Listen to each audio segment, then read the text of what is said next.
74조 원. 이 돈이 대체 어디로 갔을까요?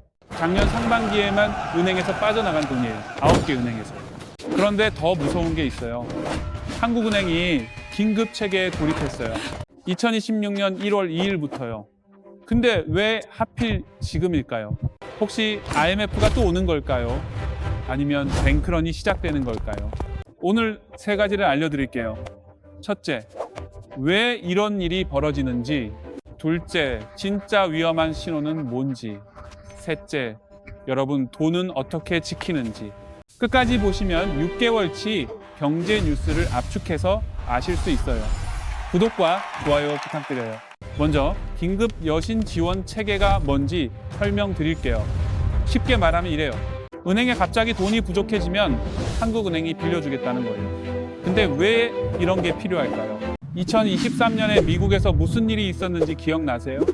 실리콘밸리 은행이 파산했잖아요. 열흘 만에 예금의 90%가 인출됐어요. 고작 열흘 만에요. 어떻게 이게 가능했을까요? 답은 바로 스마트폰이에요. 옛날에는 돈을 찾으려면 은행에 가서 줄을 섰잖아요. 시간이 오래 걸렸죠. 근데 요즘은요, 이거 하나면 전 재산을 옮길 수 있어요. 10분이면 충분해요. 한국은행이 긴급 체계를 만든 이유가 바로 이거예요. 디지털 뱅크런에 대비하는 거죠. 그런데요, 사실 이건 시작에 불과해요. 지금 한국에서 실제로 무슨 일이 벌어지고 있는지 보여드릴게요. 작년 상반기에 시중은행 9곳에서 빠져나간 예적금이요, 무려 74조 원이에요. 상반기만 그래요. 그럼 이 돈이 다 어디로 갔을까요? 대부분 해외 투자로 갔어요. 달러로 바꿔서 미국 주식을 샀죠. 그러니까 은행들은 돈이 부족해지고 어쩔 수 없이 채권을 발행해요. 그럼 채권 금리는 올라가고요. 여기서 질문 하나 드릴게요. 왜 사람들이 달러를 사려고 할까요? 원달러 환율 때문이에요. 지금 얼마인지 아세요? 1,400원대 중후반이에요. 1,500원에 점점 가까워지고 있어요. 그런데 여기서 놀라운 반전이 있어요. 1,500원, 이 숫자가 왜 중요한지 아세요? 바로 심리적 지지선이 무너지는 순간이에요. 1,500원이 뚫리면 어떻게 될까요? 달러랑 전혀 관계없던 사람도 달러를 사러 와요. 뉴스에서 1,500원 딱 나오는 순간 나도 달러 사야겠다, 이런 사람들이 쏟아져요. 이렇게 되면 원화는 그냥 나락으로 가요. 막을 수가 없어요. 그래서 한국은행이 1,500원을 마지노선으로 보고 있는 거예요. 잠깐만요. 아마 많은 분들이 이런 생각을 하실 거예요. 이러다 진짜 IMF 오는 거 아니야? 아주 좋은 질문이에요. 1997년 IMF 때 우리가 겪은 건 달러 유동성 위기였어요. 달러가 필요한데 구할 수가 없었어요. 그래서 환율이 2,000원까지 갔잖아요. 그때 우리나라 외환 보유고가 얼마였는지 아세요?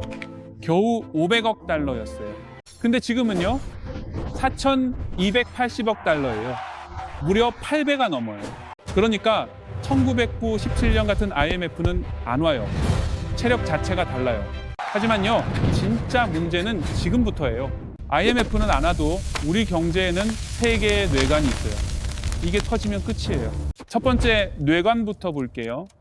바로 부동산 PF 대출이에요. 2025년 말 기준으로 잔액이 얼마인지 아세요?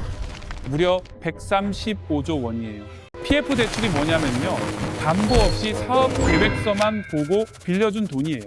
쉽게 말하면 종이 한 장만 믿고 빌려준 거예요. 그래서 금리가 높아요.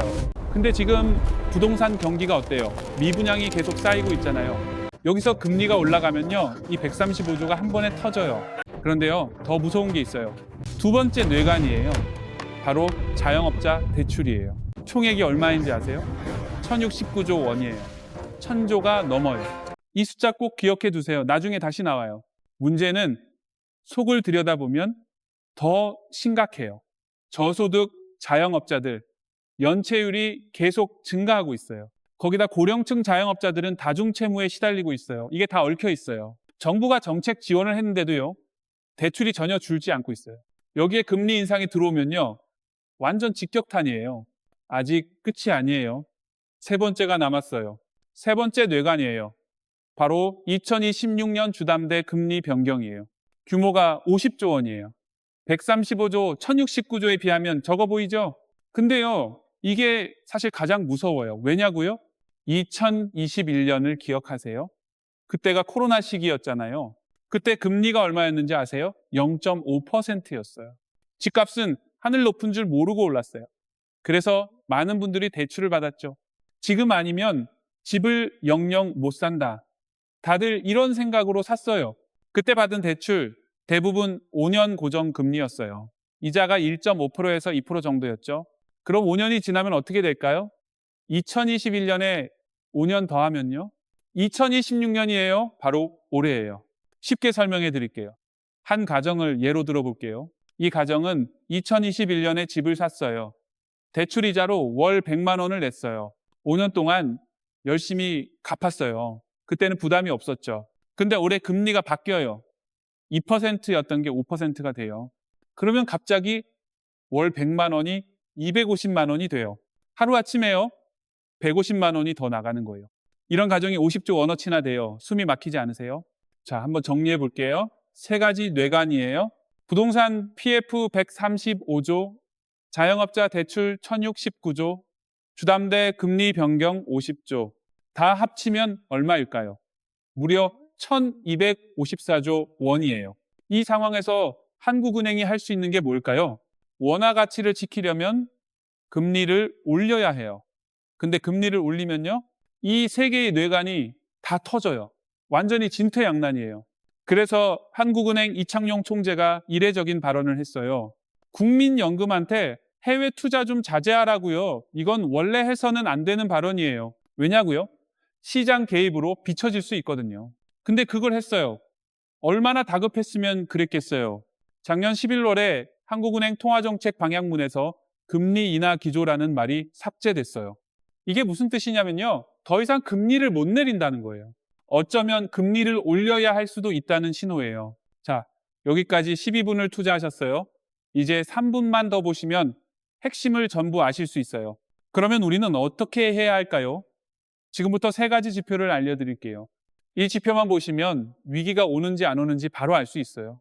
첫 번째 지표예요. 바로 원달러 환율이에요. 왜 중요할까요? 이건 시장의 공포를 보여주는 체온계예요. 임계점은 1,500원이에요. 그럼 어떻게 행동해야 할까요? 1,450원 이상이면 달러 자산을 10% 정도 확보하세요. 1,480원을 넘으면 20%로 확대하세요. 만약 1,500원이 뚫리면요. 그땐 비상모드예요. 30% 이상 확보하세요. 두 번째 지표예요. 은행 예금 금리예요. 왜 중요할까요? 은행이 돈이 급하면 금리를 올려요. 갑자기 예금 금리가 확 오르면요. 그건 은행에 유동성 문제가 생겼다는 거예요. 임계점은 시중은행 정기예금 금리 4% 이상이에요. 그럼 어떻게 행동해야 할까요? 금리가 갑자기 0.5% 이상 오르면 예금을 여러 은행에 분산하세요. 한 은행에 5천만 원 넘게 두지 마세요. 예금자 보호 한도가 5천만 원이거든요. 세 번째 지표예요. 국민연금 해외 투자 뉴스예요. 왜 중요할까요? 국민연금이 달러를 사면 환율이 올라가요. 한국은행 총재가 직접 경고할 정도로 영향이 커요. 임계점은 국민연금 해외 투자 확대 발표예요. 그럼 어떻게 행동해야 할까요? 국민연금이 해외 투자를 늘린다는 뉴스가 나오면 환율 상승에 대비하세요. 반대로 해외 투자를 줄인다는 뉴스가 나오면요. 그건 환율 안정 신호예요. 마지막으로 하나 더 알려드릴게요. 바로 RIA 계좌예요. 정부가 해외 투자 자금을 국내로 불러들이려고 만든 거예요. 올해 안에 돌아오면 양도소득세를 최대 100%까지 감면해줘요. 1인당 5천만 원까지요. 미국 주식으로 수익이 나신 분들, 이 혜택 한번 검토해 보세요. 단 조건이 있어요. 국내 주식을 1년간 보유해야 해요. 환율이 안정되면 유리하고 불안하면 불리해요. 잘 판단하셔야 해요. 자, 이제 정리해 볼게요. 한국은행이 긴급 여신 지원 체계를 만들었어요. 디지털 뱅크런에 대비하는 거예요. 작년 상반기에만 은행에서 74조 원이 빠져나갔어요. 대부분 해외 투자로 갔고요. 원달러 환율 1,500원, 이게 바로 심리적 마지노선이에요. 한국 경제에는 세 개의 뇌관이 있어요. PF 135조, 자영업 1,069조, 주담대 50조, 다 합치면 1,254조 원이에요. 금리를 올리면 이게 전부 터져요. 역사가 이걸 증명해요. 1909, 17년 외환 위기 때 미리 달러를 산 사람들이 있었어요. 2008년 금융위기 때 미리 부동산을 정리한 사람들이 있었어요. 이 사람들의 공통점이 뭘까요? 남들보다 딱 6개월만 빨리 움직였어요. 6개월이에요. 그게 전부였어요. 위기는 항상 소리 없이 다가와요. 뉴스에서 떠들기 시작하면 그땐 이미 늦은 거예요. 하지만요, 희망은 있어요. 준비된 사람만이 폭풍 속에서도 서 있을 수 있어요. 오늘 알려드린 세 가지 지표 꼭 기억하세요. 원달러 환율, 예금금리, 국민연금 뉴스 이 세 가지만 잘 보시면 위기가 오는지 안 오는지 알 수 있어요. 오늘 영상이 도움이 되셨다면 구독과 좋아요 부탁드려요. 알림 설정까지 해주시면 다음 영상 놓치지 않으실 수 있어요. 다음 영상에서는 더 구체적인 자산 보호 전략을 다룰게요. 금, 달러, 부동산 어디에 얼마를 넣어야 하는지 알려드릴게요. 기대해 주세요. 감사합니다.